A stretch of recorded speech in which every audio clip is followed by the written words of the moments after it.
In this video, we're going to talk about IP claims, counterfeit claims, receipts, invoices, and prep centers. And we're also going to be talking about the number one reason why people fail to make a lot of money on Amazon, and the number one reason that you, if you take 5 minutes to let me unpack this, will actually be able to help you make a lot of money on Amazon or eBay, whichever one you choose, and actually have this be a full-time thing if you want it to be. So stick around.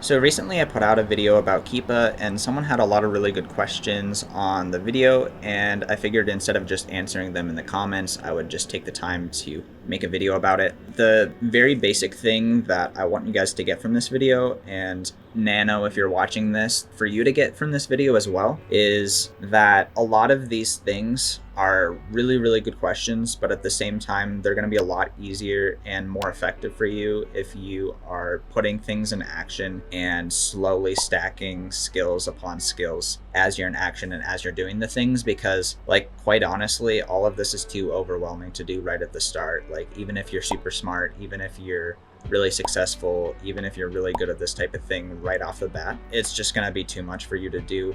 For me, for example, I sold on Depop and eBay for nearly 2 years before I even did Amazon in any regard. And then when I did Amazon, I did books, which is probably one of the simplest things to do, for almost a year. Doing all of this stuff straight from the start is really difficult, and I've actually seen a lot of people who I really wanted to succeed, literally family members who I really wanted to do well with this, but they tried to do too many things. They tried to make it as delegated and simple as possible, and they ended up not being able to stick with it because doing too many things from the start is just going to be a little bit too complicated. So keep that in mind as I'm answering a lot of these questions. The main questions that I'm going to answer in this video are these 5 here. He wants me to answer them from an older account perspective with a high sales perspective, not a fresh week account perspective. And so what he means by this is, in some of my videos, I've talked about how you're less likely to have account health issues if you have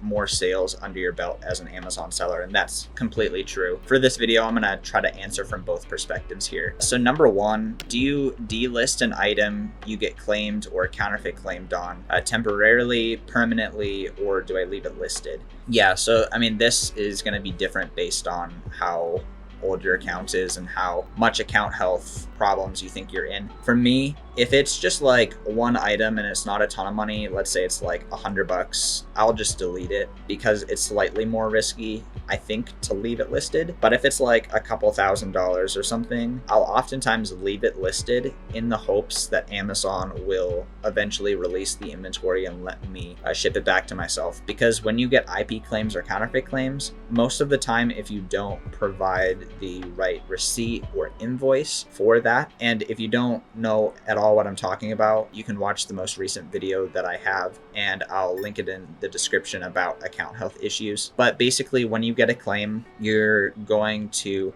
have to provide a receipt or invoice to show where you got the item from. And if they don't accept that receipt, they're just going to hold your inventory, unfortunately, which is unfortunately what we signed up for by selling on Amazon. If I get a claim on a lot of expensive items, I try to just wait and see if Amazon just reverses their choice to hold my inventory. And then related to this, number two, do you continue selling an item after being claimed or counterfeited once it's cleared? Yeah, so in most of my cases, I don't get them cleared, and so I don't end up continue selling that ASIN, that item, because I do primarily eBay to Amazon, and eBay to Amazon invoices don't work the same way. If it does get cleared, I would keep selling it if it's a counterfeit claim. Because if it's a counterfeit claim and I legitimately have the right products and it gets cleared, I would keep selling that for sure. But if it's an IP claim and the brand was coming after me or something, they're just gonna send another claim. So I would probably try to sell out, get rid of my inventory, and move on to other items, because there's a lot of other items. The next question is a PO box good to get so you can use that as your address on the LLC for privacy, or does that make shipping way too complicated? In parentheses, I've seen a video saying it's best to have a consistent address info in the LLC. and where you actually get your item shipped, and your Amazon address. If not, wholesalers or other forms of shipping won't accept the inconsistencies of info. Number one, I don't do wholesale, so that's not a problem for me. So if you're doing wholesale, maybe you'll have to get advice from somewhere else. But for me, I've been reselling since 2019, and I've always just used my personal address. And a lot of it, like actually over a year of it, was selling on eBay, where customers were actually like seeing my address or caring about my address. But then on Amazon, you know, like most of the customers don't even know that there's third-party sellers, let alone care to find my address or know anything about it. I mean, I don't see any privacy issue with having just my home address as my address. I've never had any problems with that. And that also would make shipping pretty complicated. I know it would be such a waste of time for me if I had to go to a PO box every single time I needed to pick up my packages, because like if you start to sell on Amazon, eventually you're going to start to have returns happen.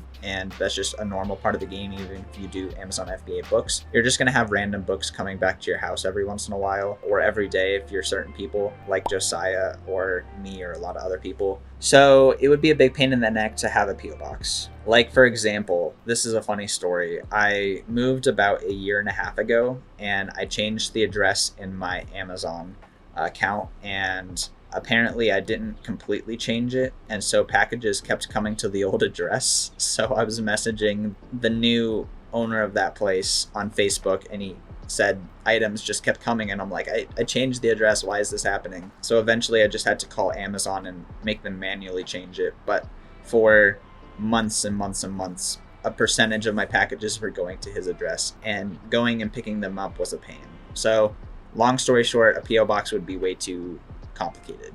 Yeah. And the fourth question, at 420 in the video, were you referring to till receipt when saying invoice? Oh, to a receipt when saying invoice. Not trying to be smart, and generally trying to clarify so I don't assume things. Again, thanks a lot. I'm going to go back to watching your videos. Also, that video you linked helped a tremendous amount on understanding different scenarios and the sensitivity to certain situations. I appreciate that. Let's go to 420 in the video and see what you're referring to.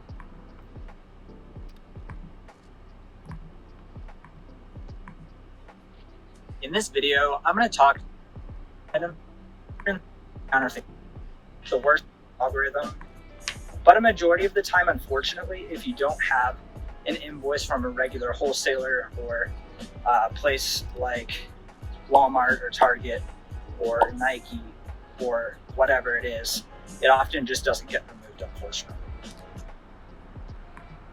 Yeah, it's basically interchangeable. So a receipt will often remove a IP or counterfeit claim, or an invoice will in the same way. I mean, honestly, from like the examples I was saying, Target, Nike, Walmart, they're not going to be invoices, they're going to be just receipts.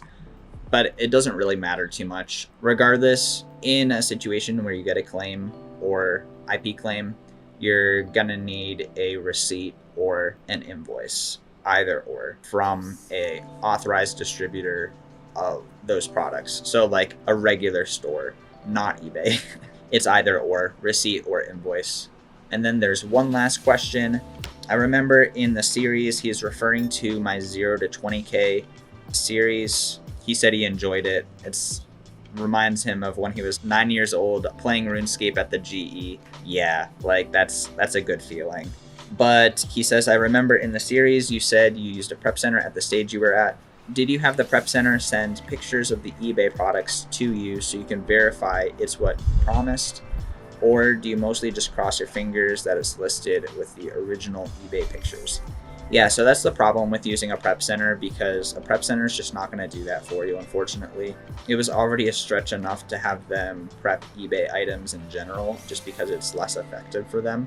So really, I mostly do just cross my fingers that it's listed with the original eBay pictures. You know, these eBay sellers, they want to have good feedback. Most of them, if they get one bad feedback out of their sales, suddenly they have a really bad feedback score, because honestly, if you watch any of the eBay reselling content, like you can tell that like if they get like 98% or 99%, they feel like the world's gonna end. Like I felt like getting one negative feedback was gonna be terrible when I sold on eBay. I mean, even Amazon sellers oftentimes feel that way, that if they get one negative feedback, like suddenly they're not going to get the buy box anymore. Like eBay sellers are even more picky about the eBay algorithm, and like they'll sometimes sell things at too low of a price because they think it's going to move the algorithm, which maybe it does. All of that to say is that at least a majority, enough of eBay sellers are trying to actually provide a good service so that they get good feedback and don't get a return. Enough of them are trying to do a good job that it works out most of the time. That being said, there is a strong case for doing your own prep or having an employee do your own prep, because sometimes items do get broken. Sometimes you do get completely different items, and there are a small percentage of situations where there are problems. But from my perspective, I would rather have a higher return rate than have to do all of the prep myself in-house. So that's the risk versus reward analysis that I've done in my business. A lot of really good questions in here. I hope you guys learned something, but the main takeaway from this is just remember that reselling and selling on Amazon is a process of stacking skill upon skill upon skill upon skill upon skill upon skill upon skill. And doing and knowing how to deal with all of these things is like kind of up here. And if you spent time and like sold some used clothes on eBay, or learned how to scan books at thrift stores on Amazon, and like did that for like a couple weeks, and then like tried to stack on like it would be interesting to see if I could get ungated in grocery, like there's another step. And then like I know how to like use an invoice to get ungated in grocery. That kind of makes sense. I could probably do that with everything else. And then you start to stack these things, and then suddenly after a couple months you get an IP claim and you freak out about it, and it's terrible and it's hard. But you realize that you didn't get suspended. Nothing actually happened. You lost like $60 about this huge thing that you thought you were going to get suspended on. I'm not trying to like be too blunt or anything, but like you're going to be able to learn more and be longer lasting in this business. You don't try to do all of these skills at once, because it's just too much. Like a lot of that stuff takes years to learn. And so just stack things that you can do and you can achieve. And then once you're comfortable, you should keep stretching yourself to try to learn some of these things. Because, you know, like I probably should have used a prep center earlier, but like I was trying to do the things that I knew how to do and then stack and learn the different things. And with that, if you do those things, you're going to be able to do really well with Amazon or eBay, whichever one you choose. But I hope you guys have a great rest of your day. If you guys want to join a free Discord where you can ask more questions, I do have a free Discord that's linked down in the description. And I don't talk about my consulting much, but I do offer consulting to people who have been selling on Amazon for quite a while and just want a little bit of extra help, one-on-one over Zoom, to get you to the next level. If that's interesting to you, I'll have a link for both of those things in the description. Hope you guys have a great rest of your day, and take care.